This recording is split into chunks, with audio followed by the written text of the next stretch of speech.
కొరతయే కలుగగా ఆశ్రయించే తల్లిని అనుసరించే నీదు వాక్కును.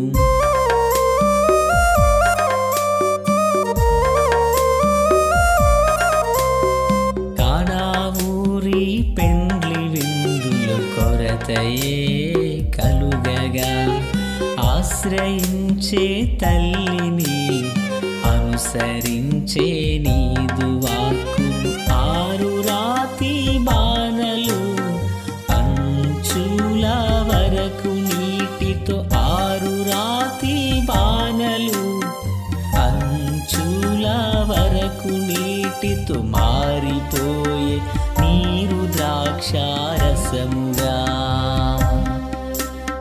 మారిపోయే నీరు ద్రాక్షారసముగా. నీకే వందనం, నీకే అభివందనం, నీకే వందనం, ఘనవందనం. మార్చగలిగిన దేవుడా, మారని నానాథుడా, మార్పు చెందని వాడవై మదిని నెమ్మదినిచ్చినావే. మార్చగలిగిన దేవుడా, మారని నానాథుడా, మార్పు చెందని వాడవై మదిని నెమ్మదినిచ్చినావే. నీకే వందనం, నీకే అభివందనం, నీకే వందనం, ఘనవందనం.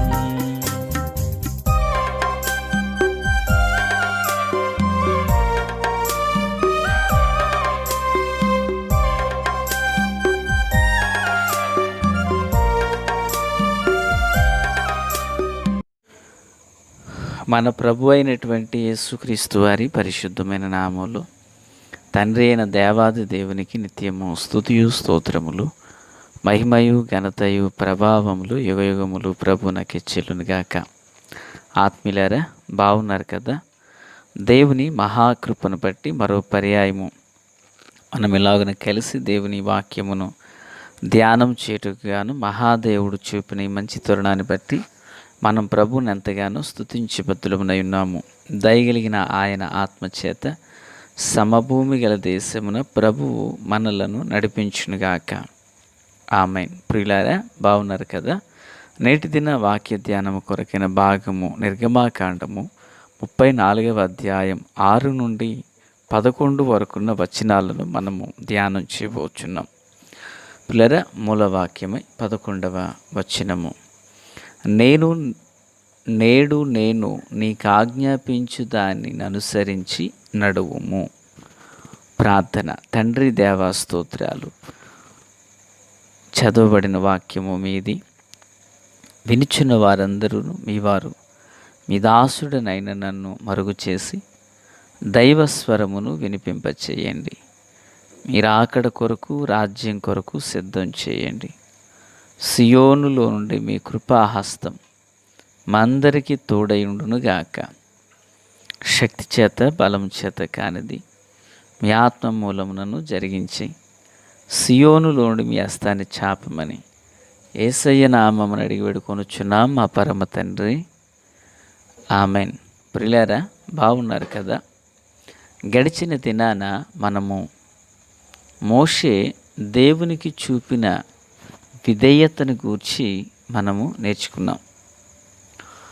మోషేను ఆ బండ సందులో నిలవబడమని ప్రభువు చెప్పగా మోషే ఆ ప్రకారంగా నిలిచారు. తత్ఫలితంగా దేవుడు తన నామమును బయలుపరిచి ఉన్నారు. యెహోవా అను నామమును బయలుపరిచి ఉన్నారు. యెహోవా అను నామము అనగానే ప్రియులారా, ఆయన యొక్క స్వభావము, గుణగణములను ఆయన తెలియజేసి ఉన్నారు. అయితే ఈరోజు మనము 6 నుండి 11 వచనాలను ధ్యానించినప్పుడు మరి మోషే అంటున్నారు, ప్రభువా, మరి మీ సన్నిధి మాతో కూడా రావాలి. మీరు మాతో ఉంటేనే కదా మేము దీవెనకరమైన వ్యక్తులుగా ఉంటాము. మీరు మాతో రావాలి. ఎందుకంటే ఇశ్రాయేలీలు వీరు లోబడినటువంటి ప్రజలు. ప్రభువా, మా మధ్యన ఉండి నువ్వు మాతో కూడా రావాలను అని మోషే దేవుని దగ్గర విజ్ఞాపన చేస్తారు. అప్పుడు ప్రభువారు 10వ వచనంలో ఏమంటున్నారు? ఒక నిబంధన చేయుచున్నాను, భూమి మీద ఎక్కడనైనాను ఏ జనములోనైనాను చెయ్యబడని అద్భుతములు నీ ప్రజలందరి ఎదుట నేను చేస్తానని ప్రభు చెప్తారు. దేవునికి స్తోత్రం. ఎక్కడ చేయని అద్భుతాలు మీ మధ్యలో నేను చేస్తాను అన్నారు. ప్రియులారా, అయితే ఏ జనము మధ్యలో చెయ్యని అద్భుతాలు వీరి మధ్యలో జరగాలి. దేవుడు మాట ఇచ్చి దానిని నెరవేర్చగల సమర్థుడు. ఇది ఎప్పుడు మనం గుర్తుపెట్టుకోవాలి. ఒకటి. ఇక రెండో విషయం, ఇప్పుడు దేవుడు చేస్తానన్నారు కదా అని వీళ్ళు చేతులు ముడుచుకుని కూర్చుంటే కుదరదు. అంటే వీళ్ళు అద్భుతాలు చేయాలని కాదు. అయితే దేవుడు అద్భుతాలు చేయాలి అంటే ఆ తర్వాత మరొక విషయం కూడా చెప్పారు. ఏంటి? 11వ వచనం, నీకు ఆజ్ఞాపించు దానిని అనుసరించినాడు అంటున్నారు. ప్రైజ్ ది లార్డ్, హల్లెలూయా. ఇప్పుడు దేవుడు వారి జీవితంలో ఒక అద్భుతం చేయాలి అంటే, ఏ జనము మధ్య చేయని అద్భుతాలు ఇశ్రాయేలీల మధ్యలో జరగాలంటే ఇప్పుడు ప్రభు కోరుతున్నది ఏంటి? దేవుడు ఏదైతే వారికి ఆజ్ఞ ఇచ్చినారో ఆజ్ఞాపించిన దాని ప్రకారం వీరు నడవాలి. ఆమేన్. ఆత్మీయులారా, ఈ వాక్యాన్ని నాకు మీకు మనకు మలుచుకుందాం. ఈరోజు దేవుని పిల్లలుగా మనం కూడా అద్భుతాలు జరగాలని ఆశపడుతుంటాం. మేళ్ళు జరగాలి, అనుకున్నవి అనుకున్నట్లుగా నెరవేర్చబడాలి. దేవుని యొద్ద నుండి మనము దేవుని కార్యాలు జరగాలని కోరడం, ఆశించడం తప్పు కాదు. అయితే ప్రభువారు ఏమంటున్నారంటే, మోషే, భూమి మీద ఏ జనము మధ్యలో కూడా జరగని అద్భుతాలు మీ మధ్యలో జరగాలంటే, ఇదిగో నేను నీకు ఏదైతే బోధిస్తున్నానో, ఏదైతే నీ ఎదుట నేను బయలుపరిచానో అది నెరవేర్చబడినట్లుగా దాన్ని అనుసరించినాడు అంటున్నారు. అవును, యేసు ప్రభులు వారు కొండ మీద సందేశాన్ని అందిస్తూ ఓ మాట చెప్తారు. ఏమంటారంటే, ఈ నా మాటలు విని వాటి చొప్పున చేయు ప్రతివాడు బండ మీద ఇల్లు కట్టుకొనిన బుద్ధిమంతుని పోలియుండును అన్నారు. అంటే ఈ నా మాటలు విని వాటి చొప్పున చేయు ప్రతివాడు, అంటే దేవుని మాట విని, దేవుని ఆజ్ఞను విని దాన్ని అనుసరించడం, దాన్ని పాటించడం, ఆ ప్రకారంగా జరిగించడం ఎంత విలువైన సంగతో ఇక్కడ మనం అర్థం చేసుకోవాలి. ఆత్మీయులారా, ఈరోజు ఒక మనుష్యుడు దేవుని యొద్ద నుండి ఎంతగా అద్భుతాలు ఆశిస్తారో దేవుడు చెప్పేది అంతగా వింటాడు, కానీ పాటించే విషయానికి వచ్చేసరికి దూరంగా ఉంటాడు. మోషేతో ప్రభు అదే చెప్తున్నారు, అయ్యా నీ జీవితంలో మీ మధ్యలో అద్భుతాలు చేస్తాను, అయితే ఈ అద్భుతాలు జరగాలి అంటే మీరు చేయవలసిన పని ఏంటంటే, నేను ఏదైతే బోధించానో దాన్ని అనుసరించి నడువు. దేవునికి స్తోత్రం. ఈ మాటలు వించిన ఆత్మీయులారా, ఇవే మాటలు మన ఆధ్యాత్మిక జీవితానికి మనము అలవరుచుకుందాం. మన పరిశుద్ధ జీవితానికి ఒకసారి మనల్ని మనం అలవరుచుకుందాం. ఏంటి విషయం అంటే,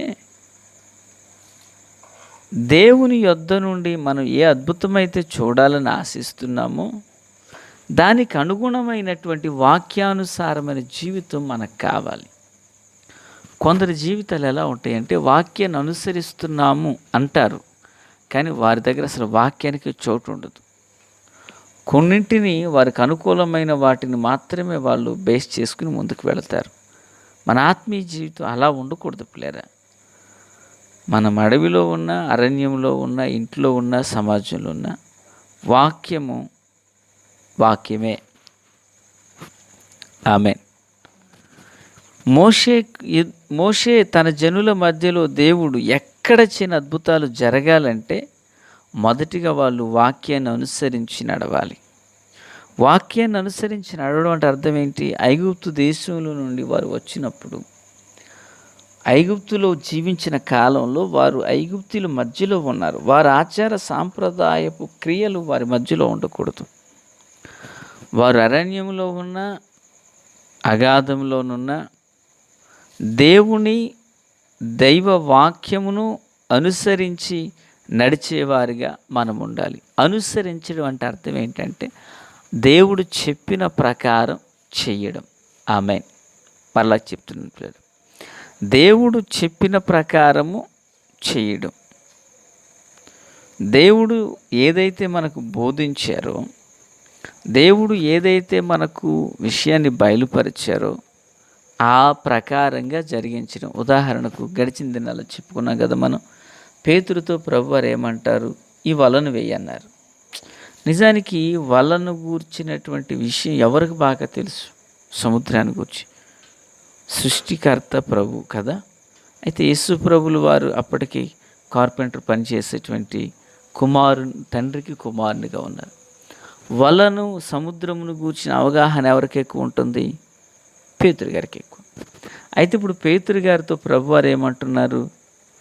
ఈ వలను దోణి లోతుకు నడిపించి వలను వేయన్నారు. ఇప్పుడు ఆ ప్రకారంగా పేతురు వలను వేయుటకు సిద్ధపడ్డాడు. దేవునికి స్తోత్రం. వలను వేయడానికి సిద్ధపడ్డాడు. తనకి ప్రభువా ఇది ఇప్పుడు చేపలు దొరికే సమయం కాదంటూ సలహాలు చెప్పలేదు. ప్రభువుకు సలహాలు చెప్పలేదు. ఒకటే, ప్రభు ఏదైతే చెప్పారో ఆ ప్రకారంగా చేశారు. విస్తారమైన చేపలను పట్టుకున్నారు. మరి ఈరోజు దేవుని పిల్లలుగా మన జీవితంలో కూడా ప్రభువు చెప్పిన దాన్ని అనుసరించడం అంటే అర్థం ఏంటంటే ప్రభు ఏదైతే మనకు బోధించాడు. సౌలులా మనం ఉండకూడదు. సౌలు ఏం చేశాడు? తిరస్కరించాడు. ప్రియులారా, సౌలు తిరస్కరించాడు. అయితే దేవుని పిల్లలుగా మన ఆత్మీయ జీవితంలో దేవుని వాక్యాన్ని ఎరిగిన మనము వాక్యాన్ని అనుసరించాలి.